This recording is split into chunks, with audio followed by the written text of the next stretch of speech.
Hey, Camp Mavericks, it's Travis. Welcome to a special edition of Go Camp Pro podcast. I am super excited to be talking with Ryan Rosen today. Ryan, welcome to this Go Camp Pro show. Thanks for having me. I'm excited to be here. Well, and we're excited to have you. You folks are doing some really innovative stuff in the camp space, and we're excited about the stuff that you're doing and glad to bring this to this audience, the listeners of the Go Camp Pro podcast. And we're here to talk about whereabouts, but I would like to start with you. You're coming into this as we're talking as you're as a tech provider to the camp industry, but you're coming into this as a camp owner. Absolutely. Absolutely. Yeah. I've been, this will be my 28th season in the camp space on the staffing side of it, the staff side, not the attendee side. Yeah. And then we've owned it since 2011, a day camp in Los Angeles. So totally firsthand experiencing on the ground these same things. I've been a lifeguard, a pool director, oversee transportation director, as well as staffing and all the pieces in between. So really seen all the facets of the program. Yeah. And we're going to talk more about that logistics side of your work for sure, because I know that's what led you into the work that you're doing with whereabouts and also with camptivities. But how did you first get connected to going to camp, to working at camp, I suppose? I grew up going to day camp as a child, and it was just what I did during the summer, and then ended up where I am. We moved to the new area, and it was like you got to figure out something to do for the summer, and so that's how I ended Yeah. up at the camp in Los Angeles. I ended up at and loved it, and kept growing, Yeah. and yeah, that's what kept me there. That's cool. So you ended up buying the camp that you started to work at. Correct. Yeah, not the one I Yeah. attended. And interesting, my wife had attended this camp as a child, Mhm. but we were already on the path. I was already the director there and running it when the opportunity presented itself for me to buy it. So Yeah. we did. That's amazing. That's great. It's a Yeah. good story. I promise we're going to get on to the discussions about the software, but tell me a bit about Canarit and what you folks offer at the camp. Yeah, so we're a really classic summer camp, Los Angeles. We're West Coast camp and East Coast camp are very different, and Yeah. so we're kind of that thread between the two, where when families from the East Coast come out west, they go, "Man, you're as close to East Coast camp as we found out here," and we also have to kind of thread the needle of what West Coast camp is like. So we offer multi-week sessions. Kids are with the same group for an extended period of time. We are totally Yeah. tech free. Staff don't have smartwatches. Kids don't have smartwatches. There's no phones. I carry an old school flip phone when I'm out on site, so I don't even have my smartphone with me. Yeah. We Yeah. just want people to be present and be social, and they're with the same group and really have that familial kind of experience together, doing these fun things. Right. Right. Yeah. Well, I appreciate you sharing that. And you know, I've talked about the origins of captivities a couple of times, how that came out of your camp experience and sort of needing to manage all of the parts of camp. But whereabouts really came from your experience on the parent side more than the leader side. Absolutely. It was kind of a merging of both sides of my personality. When Both you get to wear brains. the parent hat, you kind of Yeah. see things from that perspective, which is so helpful. But it oftentimes you go, "Huh, that wasn't a great experience Yeah. doing that." Wait, is that what's happening to my parents at my program? Okay, we got to address this. So So what was it that made you say, I think there's yeah. something here that needs to be done? Yeah, so I have two kids now. They're 6 and 10. And when we started on this endeavor, the first kind of thoughts of it were planted when we were taking my child to preschool, and we would drop them off, and we'd scan a QR code to check them in. And as a parent, you'd answer some questions, and mostly you would, pay attention to them, but like, okay, go Yeah. in. And no one from the school really was there watching you do it. And so my child would go in, and they'd say hi to them as they went in, but Yeah. there was not much interaction with them. So it's Yeah. what I would consider really passive engagement. Yeah. And boy, you would see kids walking in with like the runny nose or like the cough, and the parent just marked no, they're fine, and you're like, no one's catching this, and now my child's Yeah. sitting next to this child, and okay, we're going to be sick tomorrow. So that started the ball rolling of just thinking about it. Like this feels kind of the opposite of what I expect from preschool, which is I want them to know my child, I want them to engage with Yeah. my child, I want them to recognize when my child isn't themselves. Yeah. Yeah. And so And that started that path down that right. journey of recognizing that. Right. Right. Can you talk me through? I'm just picking up on some things you said, and I just wanted to ask you about them. Can you talk me through what it how you see these things and think to yourself, this could be better. Like, where does that come from in you? So there's a book I read years ago, and I have to do a shout out for Stuart Jones, who runs Outpost Summer Camp in San Diego. He turned me on this book called Spirit of Kaizen years ago, and the general concept is like incremental improvement. And Yeah. that's Yeah. really how we've run camp since we bought it. Of like, how can we constantly be making iterative improvements and small improvements? So when you look back, you're like, wow, it's really changed, but from year to year it doesn't really feel like it's changed. It's just like slight enhancements or improvements. And I kind of just look at things that way of going, boy, wouldn't that be easier? Wouldn't that solve this? Or, just thinking about it in that way. Yeah. And it's such an important camp director skill that, um, I mean, plain it's just noticing skills. Like you have to not, you have to get rid of the, I've seen this so many times. Don't even, you just have to make yourself look at things fresh. And I guess being a parent in line gave you a different perspective on these things. Absolutely. It changes your frame of reference. So like the first time my kids were going through camp two, we Yeah. set it up so like I was really disconnected from where they were. Their counselor still talked to their leadership team person. Like they were supposed to treat my Yeah. child just like Yeah. everyone else. I'm sure that's not Yeah. 100% true, but I said, they should be setting the example, not, making it harder for you. And then hearing what they said and hearing what they didn't tell us when they got home and talking about their day. And so it's like, how can we continue to enhance that? And because I wanted, I constantly want the experience to be better than it was, and Yeah. there's room for it. Yeah, always room for it. And it's such an important tactic, I think, for camp directors to figure out how to get fresh eyes on things. And I've talked a lot on the Camp Hacker podcast about inviting a friend to camp for the first time and saying, I need you to look at camp from like not my eyes, and you're not gonna hurt my feelings. I need to know this. Mhm. And he drove in the laneway at camp and he said, tell me why the dumpster's the first thing I see when I get on your property. I was like, right. Well, we did it because we had bears, but we didn't think from a parent's perspective. It's like, oh, I'm excited to drop our kids off at dumpster camp. Yeah, You have to figure out a that's a way to great, break that in right. your That's a brain. great observation. Like, oh yeah, there's a dumpster. Yeah, yeah, yeah. So, how then, what's the first step in creating whereabouts? I suppose really tell us what it is that it does first, and I'll ask you some more details about where it came from and how you got to it. Yes. So I think the other side from the staffing, from the operational side of camp, we observed in the office, just like many camps, we had, reports and clipboards, and buses had, because we do transportation. And so you had some clipboards for buses and you had clipboards for groups. And you had, if people were calling on the phone to make changes, you needed both clipboards to see if there was a makeup day or to schedule the absence, and you scored Yeah, on one, but not the other. And so there was just these little mistakes that kept happening that like, yeah. even like being very intentional and slowing down, like they're bound to happen. And so Hmm. that's kind of when I put those two thoughts together of the experience as a parent and then the experience of observing what was happening in the office, going, parents are trusting us to take care of their children, and yet we've created a system that's going to have mistakes. We're operating, and we've accepted that, like, as long as it's under this threshold, it's okay.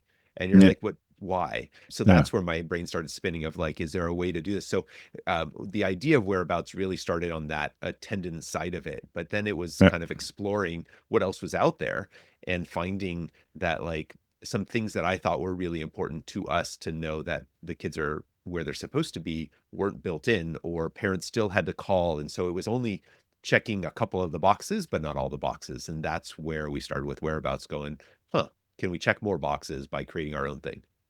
Right, right. And so, from the parent's perspective, what does it look like to use the Whereabouts app? So, excuse me. So, parents from the app can schedule an absence. They can tell us they're arriving late. They can tell us they need to pick up their child early, and they can do this at any time. They can Mm, also open up the app to see what they've already scheduled. So we would get calls all the time or emails. Hey, did I did I call ahead and what date was that I did that for? Or one Yeah. spouse does it and the other spouse doesn't know about Right. it, so they don't have the information, or where's the pickup happening or whatever. So parents can do all that from the app. They can change if they're picking up at camp instead of taking the bus home that day. If your bus has multiple stops, you can allow parents to change your different stop on that route. And these are things you can turn on or off because not every camp does these things. If you need to Yeah. schedule a makeup day, the system can do that. A lot of camps would like to, but it's cumbersome and hard. And the system can now look and say, oh, there's a space here, there's a space here, great, we can allow that. Or, oh, there's a space here but not here, okay, do you still want to do it or do you not want to do it? And so there's just things like that that we were able to bake in for parents to do at their convenience without having to call, without having to send an email. And it, because all the data is in one place, what the staff see, what the office admin sees is exactly the same. So there, you don't have to worry about Right. those mistakes. The lists are just Right. right. Yeah. Yeah, I know you've been testing and it's sort of going for a wider launch now. What sort of things did you hear from parents who have had sort of both experiences, the multiple clipboard Yeah. and and the app? Yeah, I would say the multiple for parents, I think they have appreciated the ease of just being able to do it at their convenience. So they're laying in bed at night. Mm, Probably a lot of mm, parents can resonate with, this will resonate with them laying at night going, oh my God, I have to call them tomorrow to do this or whatever. And instead they can just go on their phone, go into the app, mark the absence and they're done, or I'm picking up early, whatever. And so the convenience of that is great. And then seeing what's upcoming. We also saw that there's an app fatigue happening for families where they're like, sure. how many, and this also comes from the parent side, my kids are doing different Yep. sports and each league has their own thing and it's cumbersome. And so we were trying to figure out how could we bring all those features into one place. And Yeah. so that's where we now have photos, we have a news feed, we have a calendar of events. So that's all in one place that it kind of tackles all those things for parents. Right. That's great. Do you have a feel for how much time in a week? You're focused right now on day camp, but so there's a lot more connection between the camp and the parents on a more regular basis. But do you have a feel for the time and attention saving it gives to parents? Yeah, I mean, in our office alone, so for many years we had two main office people, and then Yeah. we have some periphery one who does enrollment and other pieces. Um, and post pandemic, we had to add a third person to the office, and they still were busy. There were still too many people, too many calls and changes coming in to do that. And so, with introducing whereabouts into the ecosystem, we've cut that down. So now it's two people again, and those two people are often looking for things to do. There's still moments where we're getting a lot of Yeah. calls, so we want to allow for parents to still call us, but we're getting an over a 79% adoption rate of the app where parents are using it, they find it convenient, they want to do it. And that was before we added photos and calendars. So I think that Yeah. number will increase this year, adding those features. That's great. That's great. So, talk me through from the camp's perspective. What sort of things? You've said some of the things, but just laid out. What are the things that the camps can communicate through the app to the parents? Yeah, so there was kind of two sides to it. I think for us, for the admin side, is we're hearing from admins. They wish things talk to each other, that things were in sync, and so we wanted to have create an admin dashboard for all things attendance. So once your kids are at camp or arriving, once camp gets going, this dashboard is what you have up every day. You can mark absences from it. You can schedule arrival late. Anything that parent can do in their app, you can do from the dashboard as well. Then you have a bunch Mm, of widgets, and the widgets are live updating, telling you these things. So you're seeing them in real time. So one of those pain points I saw was in the old days, we had our clipboards. And so we'd get the attendance list from groups and we get the attendance list from buses. Then some person or two people had to sit there and reconcile those, and then if there were mistakes they had to go figure out what the mistake was, and then maybe by lunch if we were lucky we had reconciled that, and then from there we try to call families and say, hey, we're expecting your child today, and so now through the app there's a widget that just does that, and so if someone gets checked into the bus but doesn't get checked into the group, that child's name's going to show up on that widget right away. And so before we leave our morning assembly, we know everybody's where they're supposed to, rather right. than 2.5 hours later. So that's one of those, like, just, I think it's a parent expectation. I think they'd be shocked to know that you Yes. don't have that information until lunch. Agreed. So But it's, but I know exactly what you mean. I know exactly what that's like. Yeah. yeah, and you're rushing, and every time you're introducing, and our staff today are so technological that asking them to do it with pen and paper is actually hard for them. Mm, They're prone to mistakes. They don't trust the list when there's things crossed out or they have to write in right. notes. Like, these are all pain points for them that it's just not how they grew up. So it's Yeah. hard for us to understand that. Yeah. Yeah, I didn't even think about it that way. The summer staff, the ones who are with the kids and seeing the parents at drop off and things. So, Yeah, they're just really they're used to it. And so right. being tech free, that was a big hurdle for us because we were hesitant of introducing it into our program because we didn't want Yeah. to introduce devices. And Yep. the kids didn't blink at it. The campers didn't think twice about it. We used iPad minis. And so it Hmm. was clear they weren't their own personal The devices, but phones. Yep. right, their phones, but the parents and the staff, the kids, excuse me, they just were like, cool. They just went with it, and it was super helpful. The other pain point we saw from talking to camps and recognizing, observing it was at drop off or at the bus stops, parents would often tell staff things, and the staff would be Right. like, "Thank you so much for letting me know, but please call the office and let them know." Yeah. And Yeah. like maybe 50% of the time they'd actually call the Totally. office. So Yeah. that was one of the things we built into it, was a place for them to actually put that data, and then that Yeah. information now shows up on the widget, so the office is getting that right away, so they do get that information even though we still ask them to call. The Yeah. staff now actually have a place to put it as well. Right. Right. Right. I know one of the things that's really important, obviously, because you talked about the philosophy of your camp being tech free. How does using this really develop the relationships between kids and their counselors, the counselors and the parents? Like, what's the benefit to it that way? It's really proactive. It allows camps to be much more proactive. So I know we would get calls periodically from a parent who would say, "Oh, my child was up late last night. If they're struggling in the morning, please give us a call." Well, we have a tool built in called Camper Alerts where the office can put that in. So as you're checking in the child, that note just pops up.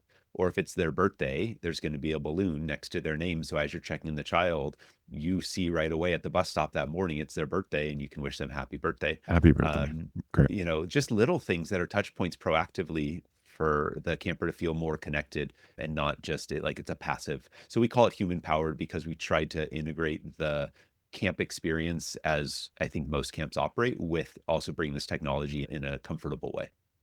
Yeah. Yeah. Yeah.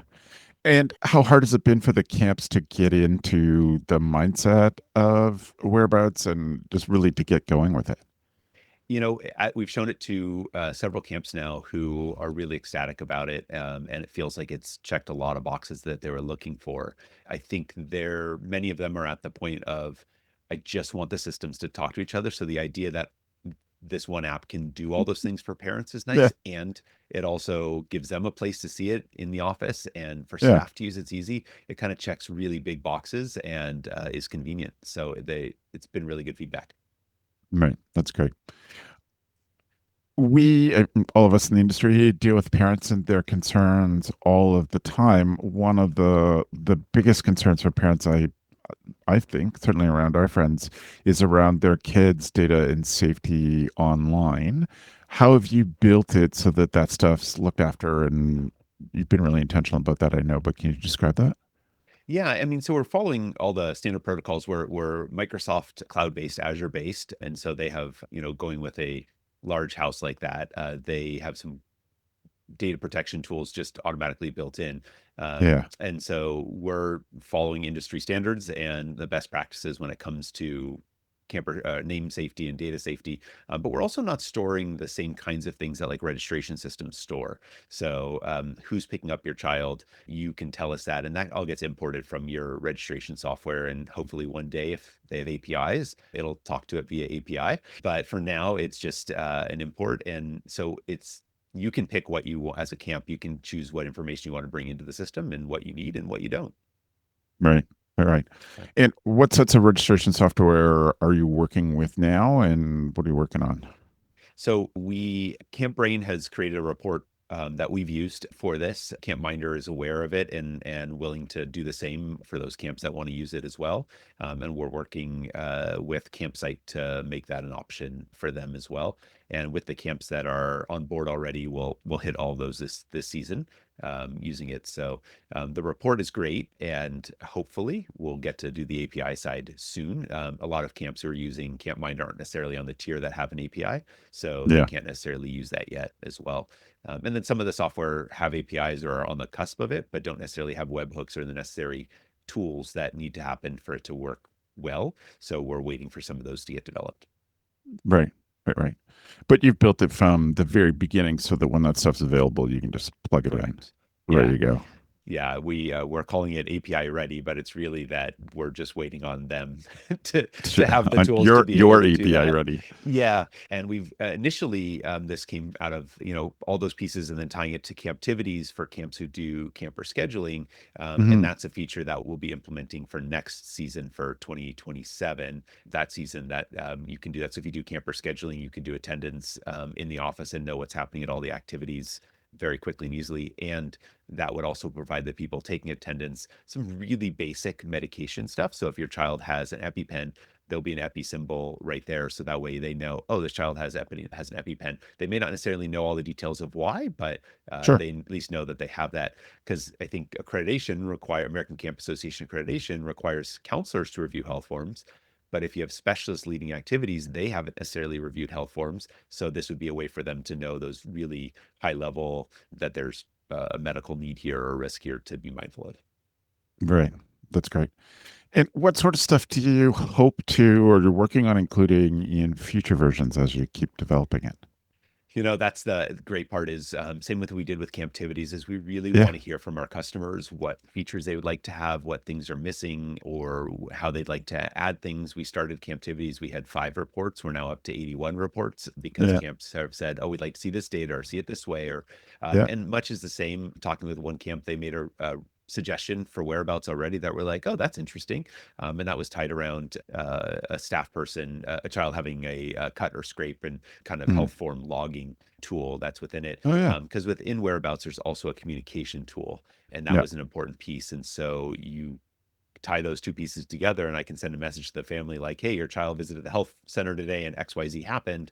That would streamline your day and not have to make that call or send that email yourself. That would, that's a benefit. Yeah. That's great. That's great. When you know that who's in camp on a given day, Yeah. that's the communication side is beneficial, is you can send a text message to everybody on that route or in that group or who's expected to be in that group tomorrow. You can send those messages through our communication tool. And so now you're just targeting the people who are actually on the bus versus a lot of systems. You're just sending Mm. everyone who should be on the bus that day, not necessarily everyone Yeah. who actually is checked into that bus that day. So Well, that's such a smart thing because of the amount of communication from parents, like, wait a minute, I already registered. I already said I was coming. Why are you sending me a thing yeah. that says, make sure you're coming? And that alone will cut down on the amount of communications that camps have to have patiently walking parents through. Well, we're doing the best we can with our communication system. I like that a lot. That's really great. That's really great. And with all the stuff that's happened, I think in the past year from an emergency standpoint, Mm. we've also been thinking about that. And so we built in an emergency tool into it. So from an iPad, you can create routes, you can create emergency pods, so groups of groups. And so if you have to send kids on buses to evacuate a site, you can still Yeah. take attendance, you can still check them out, you can still communicate with families, assuming, of course, there's cellular service wherever Yeah. you are, but those generally tend to stay up as long as possible. So Hmm. there's now a tool. So on the fly, while you're preparing to evacuate, you can create your routes. You can create the kids who are going on it. You can check in to make That's sure so they're smart. there. And then on the other side, you can check them out when the parents come to pick them up. All And right. so as long as you have tablets that have cellular connection, you'd be able to manage that remotely, which is such a nice feature to think about. On the West Coast, of course, we're thinking about wildfires, and Fires, other parts of the country, they're thinking about floods and hurricanes and tornadoes, and yeah. tornadoes. Yeah. So that was a piece of this puzzle. And that's available on all the tiers in our product, even Yeah. though it's a pretty robust feature that we felt like if you use the software, you should have this tool. Yeah. What's available in the different tiers? What's the difference between them? So it's really as you get, the larger camps are going to be in tier three, and that's where you have a certain number of families that you're over that tier. Gotcha. And then ad hoc reporting, advanced reporting as you get older, as you get into the bigger program. So it depends. We wanted to make it usable and functional for smaller camps that just want to do check in, check out. That's kind of tier one. Tier Hmm. two, you go into where you can do transportation check in, check out, and a group check in, check out, and Right. a few additional features. And then the top tier is where you're doing multiple check in, check outs, plus these other features as well. So I think most camps will be in the upper tier, but we wanted to make it work for smaller camps. And the pricing starts at $600 for the year. So it's not a very high cost to get those Right. features. Easy to get into. Yeah. That's great. Is there anything else about the about whereabouts, Ryan, that you really think kids should know?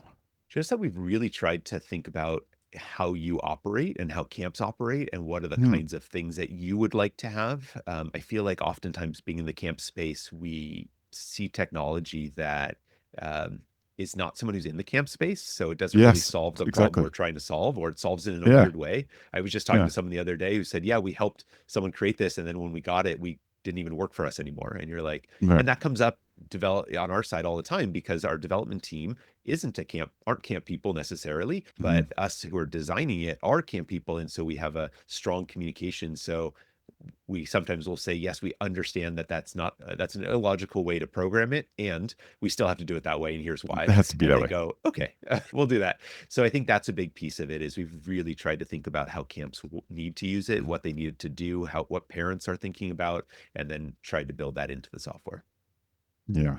I really think that's been one of the strengths of your products is that you are camp directors and you know how these things work. And like you're currently camp directors. Lots of people involved in the software and services industries for camp have been at camp, but don't know what parents are like in 2026 and the needs of camp, how much they changed so fast in the last few years. They've changed so much, and they continue to change. And I think there's just a baseline. Parents have certain baseline expectations now Mm, that yeah. when I think back when I was a bus driver way back when, and I was a 19-year-old knocking on a door and being like, "Hey, hand me your child. I'm going to be the bus driver." Like that Yeah. idea with my kids is crazy. Yep. To me now, but then it was just totally normal. So those are the kinds of things that you evolve, and I think parents just have the assumption that certain things are happening.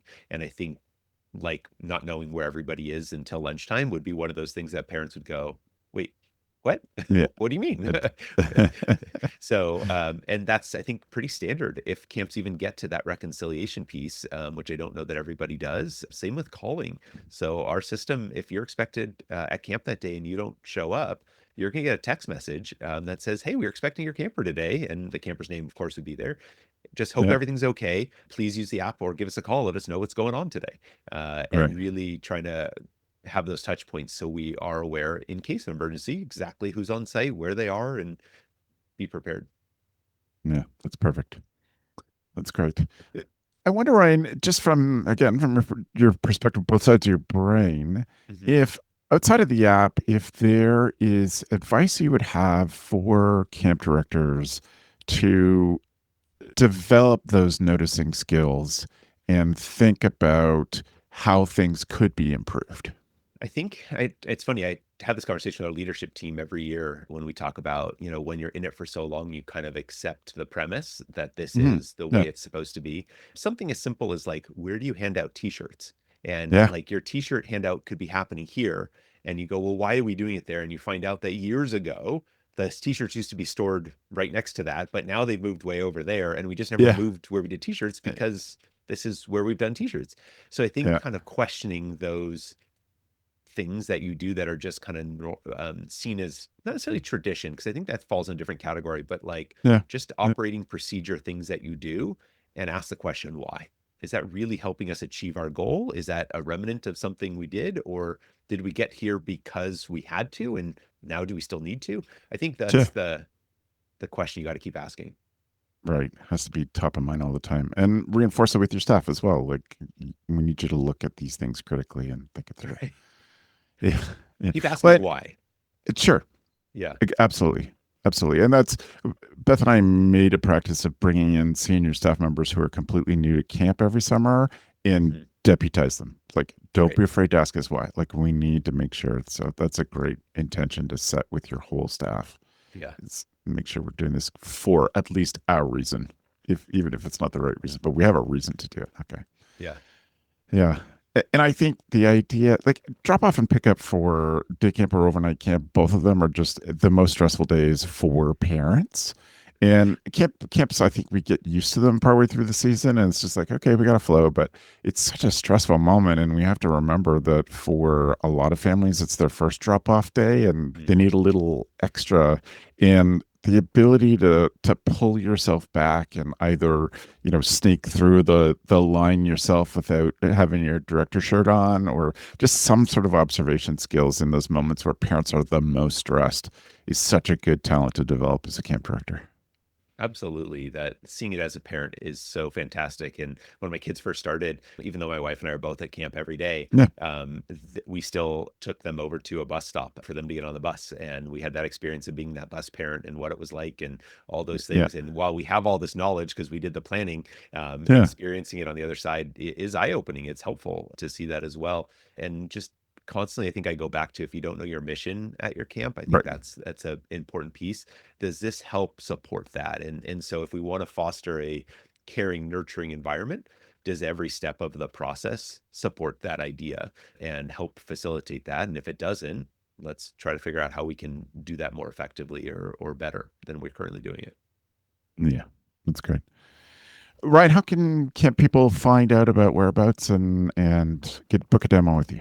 Yeah. So we're online, of course, whereaboutsapp.io, and you can visit there and see some stuff about the product. You can schedule a demo there as well. You can also reach me, Ryan, at whereaboutsapp.io. It's all part of the Camptivities family. So if you have worked with Camptivities or talked to folks at Camptivities before, you can reach out to that person as well, and they can assist you with that. And for those of you who don't know what Camptivities is, it's an activity scheduling software for group and camper scheduling. Yeah. Well, I really appreciate you coming and talking to the Go Camp Pro podcast audience today, Ryan. Thank you so much. Thank you for having me. It was a pleasure. You're welcome.